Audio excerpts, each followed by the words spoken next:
Hi, my name is Chris. I'm going to be answering the questions that you sent me for socionic type identification. Tell us a little bit about yourself.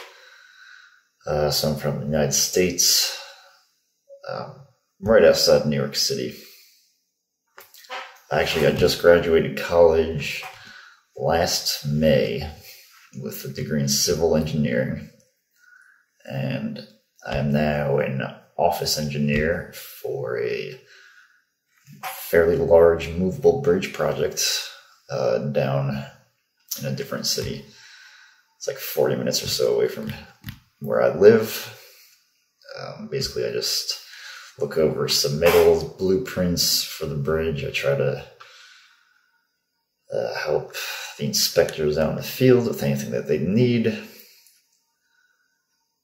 I make sure that everything works well. I find different pieces of information that might be relevant for us to use in some way to get either the construction contractor to do things or to not do things.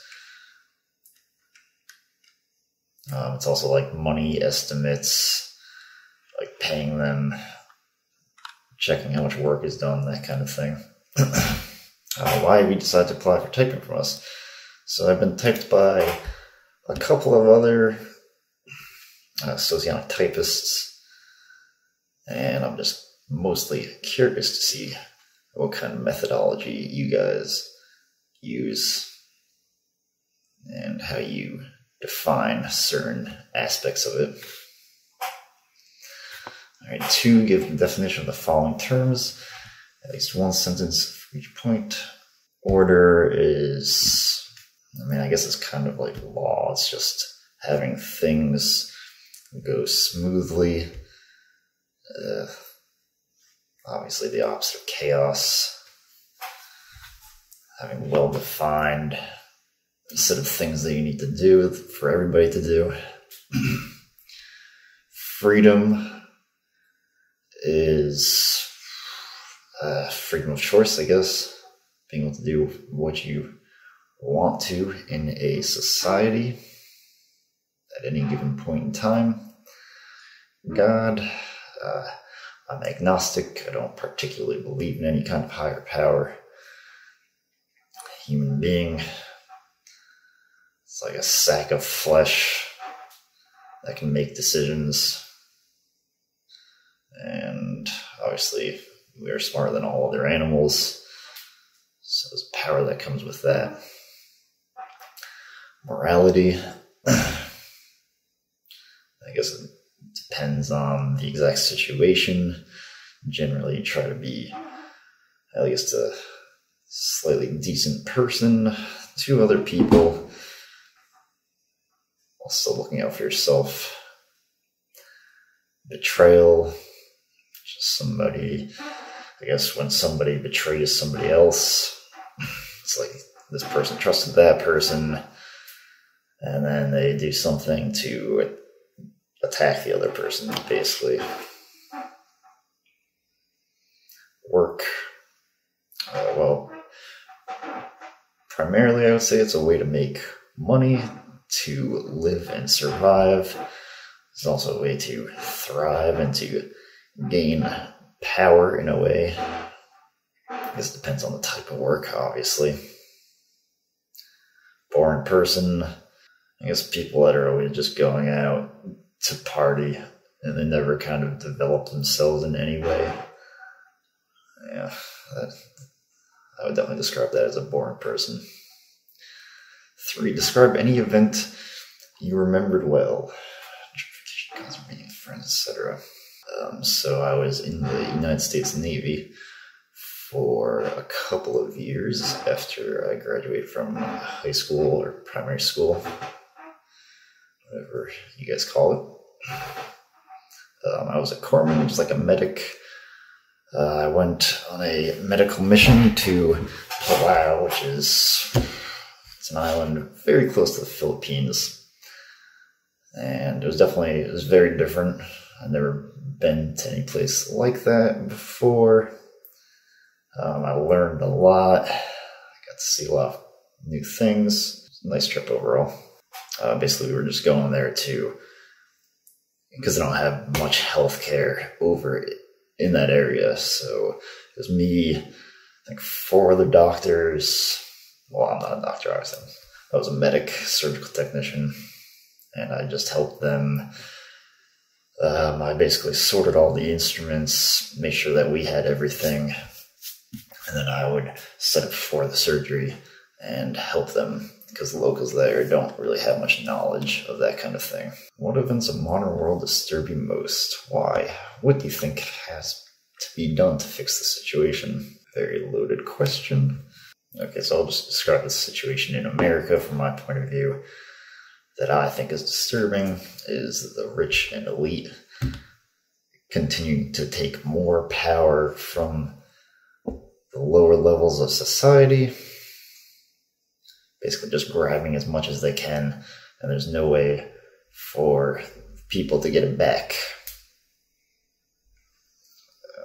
Why? Because our government has been set up like that. They just kind of ran away with it. There's nothing to stop them for whatever reason. What do you think has to be done to fix the situation? Either somebody has to, it can't just be one person, it has to be many people need to start getting into politics, people that will change that, which would take a long time, or some kind of uprising, of course, eat the rich, basically. What values do you think should be promoted in society? I think looking after your own people, trying to get rid of poverty, make the country itself better in almost every way, because people could be more productive, building more newer things. They didn't have to worry as much about simply having enough money to survive. So those kinds of things. I guess having people be able to dedicate themselves to our society instead of feeling like a part outside of it. I need people to work in productive jobs to make new technology, to advance us really any way that they can. I believe that you should focus more on your own country than going into other countries, even just like large amounts of trade with other countries, not necessarily a good thing. I think a small amount is a good thing, but I think that every country needs to be kind of self-sufficient until such a time when humanity can more or less unite, which will probably never happen, but who knows. What trends in society of your country do you see? Well, I guess there's a fairly large rift right now between the two sides of the political spectrum. There's a lot of clashes over that kind of thing, when I don't think that either of those sides should be enemies. They should be working together to take down the top and to make things better for everybody. But yeah, it's just like soul-crushing capitalism. I'm fine with it for the most part, just because I've been doing pretty well. I don't really worry about anything money-wise or anything like that.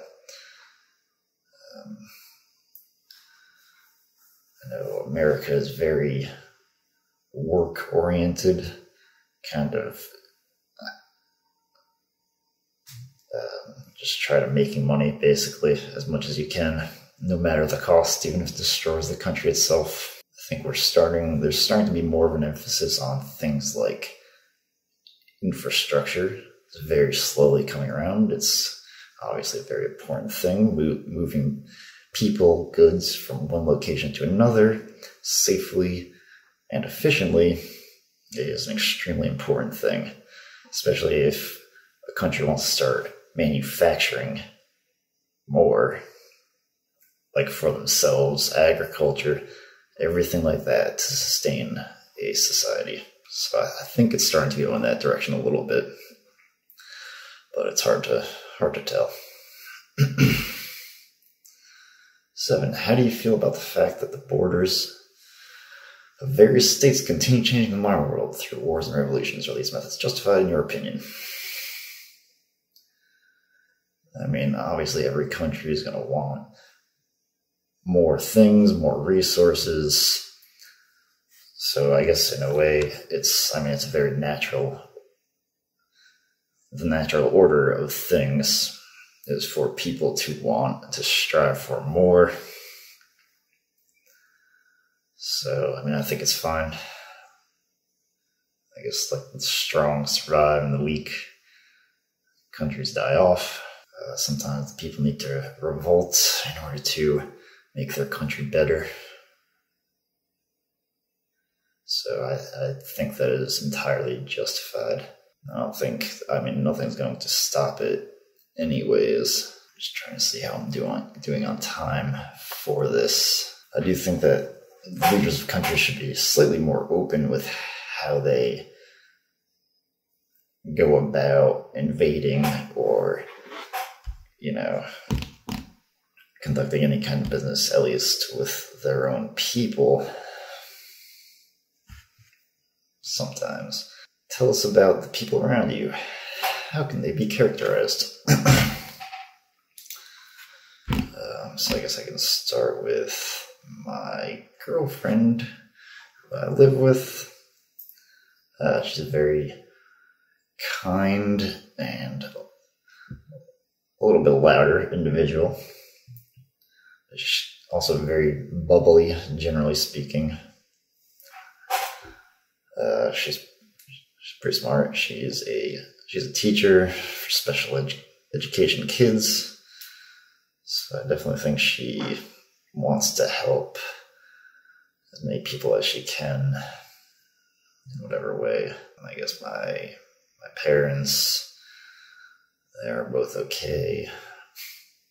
They've both done fairly well for themselves over their lives. Although Dad, I guess, he did well, but he got into a secure position and then never pushed for anything else. He also never actually really taught me anything, except like tiny things that are fairly insignificant whenever I look back on it. My mom, she helped.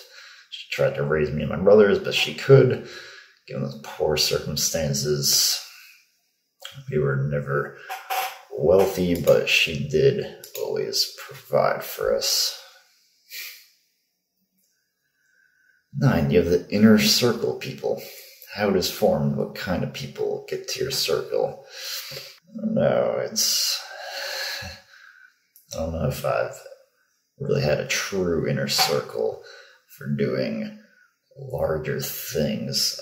I've had like closer friends than other friends, of course. It's a very rare thing.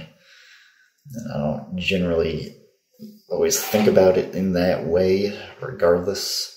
Kind of tend to keep people at a distance, partially just because I don't know where I stand with them and they stand with me sometimes. It's hard to tell. And in that sense, I kind of see my friends as, replaceable. I could say disposable, but yeah, either term works, I suppose. Have you ever had real friends? Yeah, I've had real friends. One friend when I was in the military. We did a lot of things together, just like hanging out, doing some work-related things, going to functions, hanging out with other people. He was definitely a much more social person than me and had a lot of friends. And that's going to be the end of this part. I will pick back up. Next part. Alright, this is part 2 of my Socionics typing video. I mostly finished number 10 last time, so I'm going to go to number 11. Briefly tell us about your outlook or your personal philosophy. Where did it come from? How has it been formed? What's been changed in it over the past 10 years? I don't think I really have like an actual one. It's kind of morphs and changes into what I need it to be at any given time. For the most part, I guess it's just to better myself as much as I can and to do as well as I can in this world. It's kind of to be better than other people, more successful in whichever area I choose at the time. How it's been formed, I don't know. I guess just life experiences kind of brought it about. What's been changing over the past 10 years? Well, it's become, I don't know, maybe more realistic than when it first started out.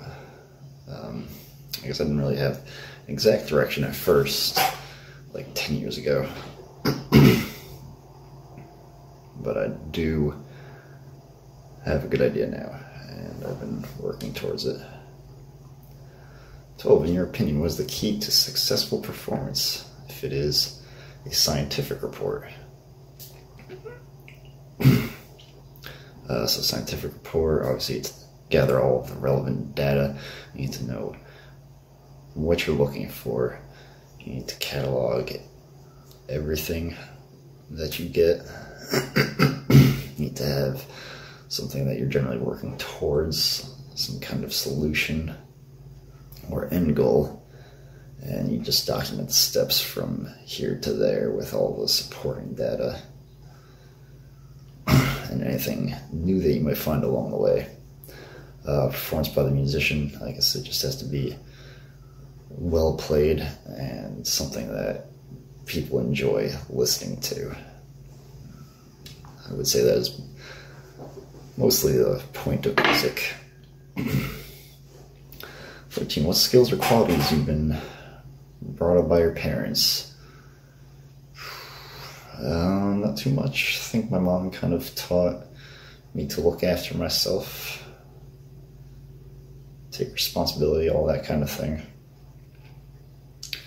But not a huge amount of actual teaching happened there on either side.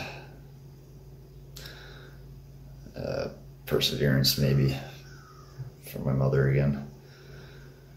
What are the most important skills or qualities necessary for children, in your opinion? Well, I think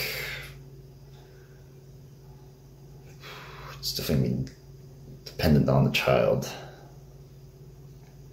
And you just kind of have to help. If it's your child, you help to raise them towards their own skills and qualities and giving them some of your background ideas, things that can help them to be successful in the thing that they choose, because you can't really control them that much. I don't think you should necessarily. You just need to help them however you can, really. I mean, of course, being disciplined and smart, always very important qualities. Skills, I think you just have to develop those over time. 14. If you were in an unfriendly group, what would be your reaction, actions? What do you think may be the reason for this attitude towards you? If I was in an unfriendly group, well, I guess it depends on the exact situation, right? If I'm just like out, kind of on my own time, and I'm in this group, and it doesn't really matter for any reason, then I could just leave If it's for some kind of reason, I can generally kind of get by regardless of anything. Yeah, I don't really like have that strong of reactions to people most of the time. It's a very, very rare thing. I don't like really get defensive or anything like that. I just don't really care. What do you think may be the reason for this attitude towards you? I think that's too situation dependent for me to answer. 15. How do you define is a close person to you or not? In what cases do you stop communicating with a person you consider close? I don't really know how to define it. I guess you just spend a lot of time together and talk and share ideas, do things, get along well. In what cases do you stop communicating with a person you consider close? I don't know if I have any exact reasons, or I guess, betrayal, going back to one of the earlier questions on here. That's something that generally gets people to stop talking to other people. It could be in really any kind of way, too. 16. Tell us about 1 to 3 famous or outstanding people you like. Some modern historical figures or fictional characters. Explain your choice. Do you have anything in common with these people? I've generally been fond of Erwin Rommel. He was in the German army, both World War I and World War II. He just seemed like a very smart, hardworking person. He was always pushing for his side to do better, and he really helped to guide them well. Obviously, the things that he was helping to fight for, not good, but he himself, he was definitely an impressive individual, reading upon his history and his books. I guess in a way I'm kind of like that, although he definitely seems a little more single-minded than I have generally been. Another person, I guess Genghis Khan, the leader of the Mongolian Empire back in the, I think 1200s. I mean, he just went his entire life trying to get this united nation, and he eventually succeeded, and then took over large swaths of the world and improved a lot of things, such as roadways, postal systems. He kind of made it so religious acceptance, you can do whatever you want, basically. I definitely think he changed the world a lot. Do I think I'm like him? I mean, it's a very hard comparison to make. Sure, I would like to change things. I would like to. On such a large scale as that. I do think it's a hard thing to do. It really depends on where you come from, economic background, everything like that, especially today. But not always. Some luck also plays a role. Hard work, everything like that. 17, if you were mayor of your city, what would you do first in this position? What changes would you make to the city? So if I was mayor, I would definitely, I'd have to gather all the relevant information first, see where taxes are going to, see how much we're collecting. I'd have to, I'm sure there's some kind of list for our infrastructure, or health rating, basically, of that kind of thing. Education system, to review all that information first. And then I'd try to basically make some jobs to improve the infrastructure. make so everybody can get anywhere they need to, quickly and easily. Goods can come in and out. Try to attract some larger stores to also make jobs. Attract more people to the area, just kind of grow in general. Same with the education system. People find that very important. So I try to improve upon that in any way that I could. 18. Tell us about your country the country in which you would like to live. Explain your choice. I think they all have their pros and cons. Obviously I'd prefer to live in a non-third world country, right? Just general quality of life and ease of doing things. I know a lot of European countries, they seem to be pretty on track with what they're doing. They have like a little bit of everything going. So I guess I could move pretty much anywhere there. I have to learn the language, of course, but I'm sure being immersed in that society helps to do that pretty easily. What do you dislike in your country of residence? Well, there's a lot of opportunities. You can do basically whatever you want within reason, as long as you're not destroying yourself with debt. I guess that's part of the thing that I don't like, is the massive amount of debt. You go to the hospital and it's like tens of thousands of dollars potentially that you have to pay, and it really just fucks you over for years, if not longer, if not your entire life. It makes absolutely no sense to me. Country is fairly patriotic, I guess, which I like. I like that. I think people need to come around and come together, kind of help support their own society. All right, 19. For each of these pictures, the next pages, give detailed statements / thoughts. What do you see in the picture? What, in your opinion, is the main idea of the author? All right, the first one is a woman, I guess, could be maybe a couple hundred years ago. It looks pretty old. Flowers in her hair, like she's going to some kind of dance or ball. I guess that's probably what the artist was trying to get at, just that she looks good. Maybe you liked the dress, maybe you liked her face. Yeah, I guess she doesn't seem particularly happy, but I don't know. All right, picture 2.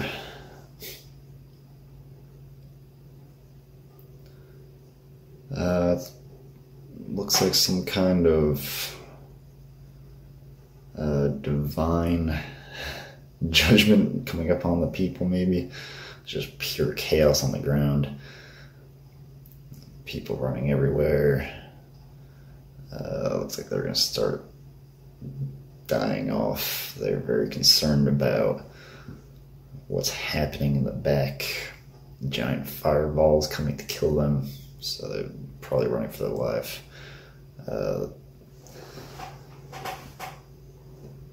The person who painted or drew this,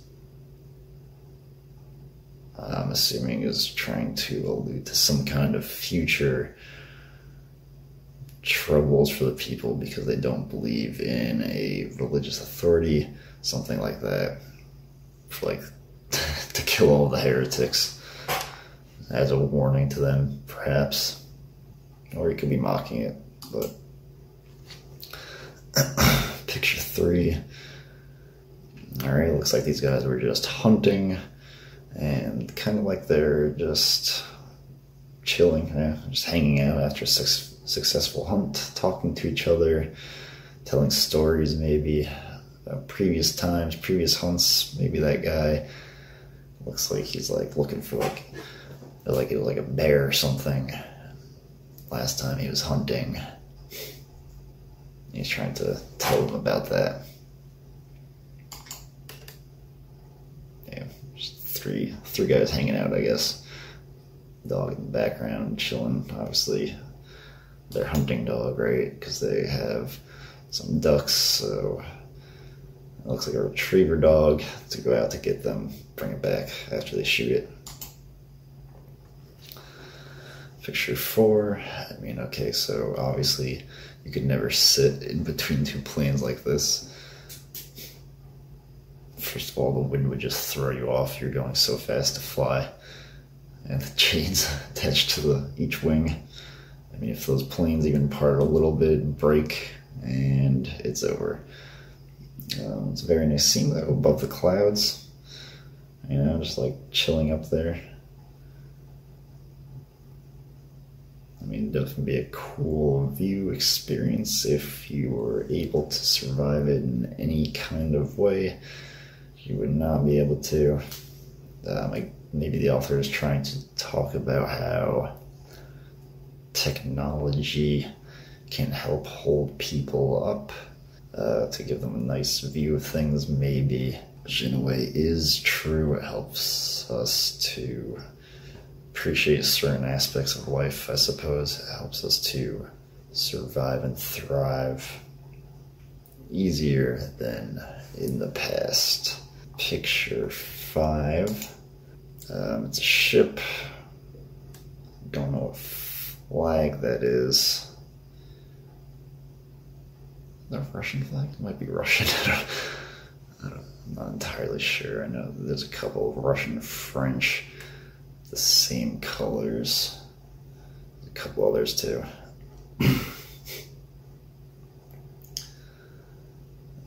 It looks like they were trying to get to some distant land. Now they're having troubles with these rocks, trying to get into some kind of, I mean, natural made harbor maybe, but they had to get past all these rocks, and they came in at a very poor time with all of the, like, very large waves, like a storm. Looks like all these ships are intact, although it looks like some other ships were probably crushed trying to get to land around here. It looks like it's clearing up, so they should be able to get in easily if they can survive this first onslaught, essentially. I'm sure the author was trying to maybe just convey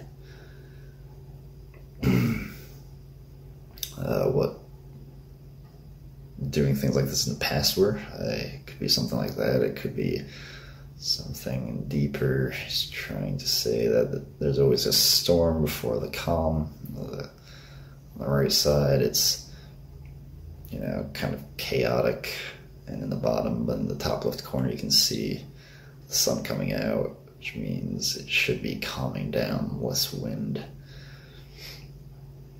less chaos eventually, but not at this period in time. All right, picture 6. Looks like some kind of, maybe it's like a weird magical creature going up or down stairs. I guess like wrapped all the way around.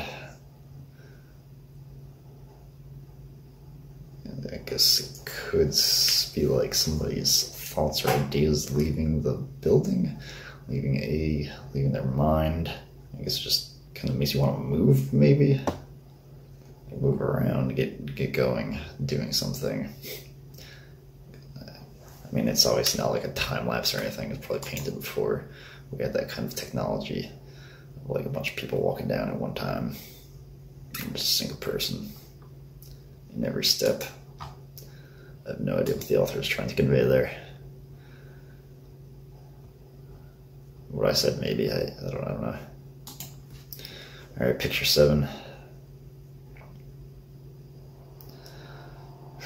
Hope it's some kind of magical device in the middle of this tree. The tree is harnessing its power. I mean, the tree is very tall and sturdy looking on top, with magic or something. And underneath the surface, it barely has any roots. They don't extend very far. I mean, I don't think they would be able to hold up this tree. They're very close to the surface, unless it's just so absolutely massive that those tiny trees at the bottom are actually huge as well. It looks like it get ripped right out though, from too strong of winds. Except I guess it has magical properties of some kind that have allowed it to grow this much larger than the other trees. What the author's trying to convey, that magic gives you power. That doesn't make any sense though. I mean, I guess I could if it was like way back in the day that he made this and he this person thought that it could be real. Like, oh, the tree of life. Alright, picture 8. It's a guy almost in the complete darkness. Maybe he's looking, he's eyeing something off in the distance of the painting that you can't see. Maybe he's thinking about stealing it. He looks like he could be doing that kind of thing. Of course, it could be something completely different. Not much going on in this picture,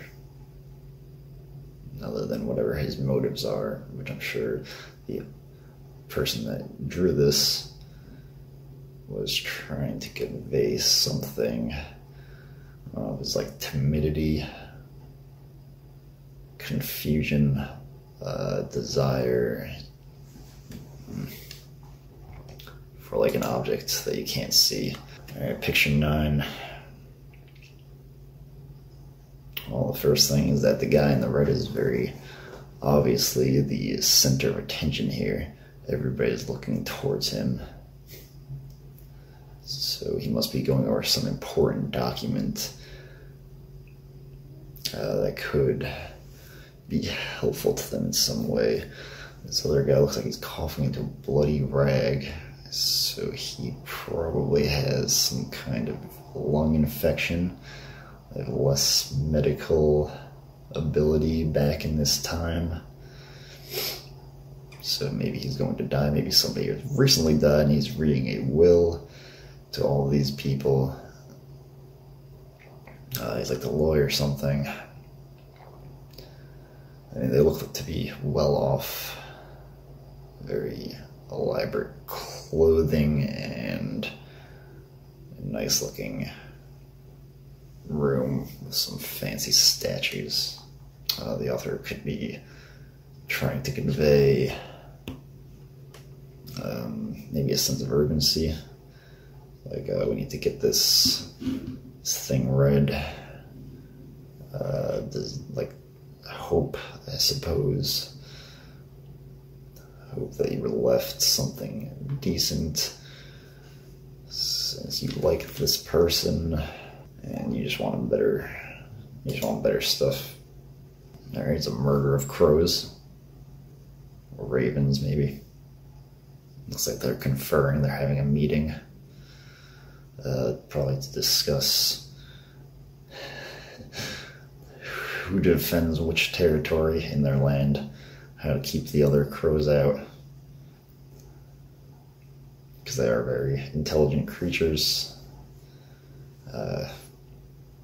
They can call each other from, I don't know, miles away, but I think it's only the people in their group that they care about, and they fight off any others, so they probably, they gotta stake out their territory, see who's going where. The author is probably trying to convey some kind of nature-related thing, like what I said, like they're meeting up, like they're almost human-like, giving them human qualities in a way, even though they also do have some of these qualities themselves. Alright, next one. 3 girls sitting around. Looks like they're reading some kind of book or pamphlet or sewing something. They seem very tame. in their house, but also fairly happy, I guess, content with what they're doing in the moment. The author could be trying to give a sense of family, friendship, doing simple things together. Although they're wearing elaborate clothing, so they probably do have some kind of money, or maybe they just made them themselves. They're trying to start a sewing business, proxy business, through mail. Picture 12. Definitely an interesting picture. It's like with an ocean on top, and then you like go through the ladder into a completely different world. Picture 12, yeah, so it's like two different worlds going from the ocean down the ladder into a completely different world. I mean, it has to be two different worlds because obviously you can't have an ocean on top of open air and land. Also, it looks like there are two different times. Maybe the top one's like mid-morning, the other one is the sun's either rising or setting, but like it's not cloudy. The other one's cloudy. Parallel universes, I suppose. Maybe the artist was trying to say that, you know, looking at anything from two different ways could give you two completely different answers, points of views, explanations. Picture 13. Looks like a person, she's looking out the window, trying to see what's going on in the street below. Maybe it's like, I don't know, she's just nosy, or there's like something happening. It seems like everything is calm, both inside and outside. Of course, you can't see the street. She keeps everything very neat and tidy. There's almost nothing in there, except the piano. Should be a piano teacher. Maybe the artist was trying to convey that she wants to be more involved with other people and her society, but she'd rather do that from the outside, or that's all she's comfortable with right now. Alright, picture 14. Those are some huge statues, assuming they are statues, not living things. I mean, this person's walking by without being harmed in any kind of way. I mean, it's very cool. It'd be very, very cool pieces of history, I guess, if there were statues that large just flanking these walls. He could be going to like the underworld or something. Maybe he died and he's trying to get out of the underworld.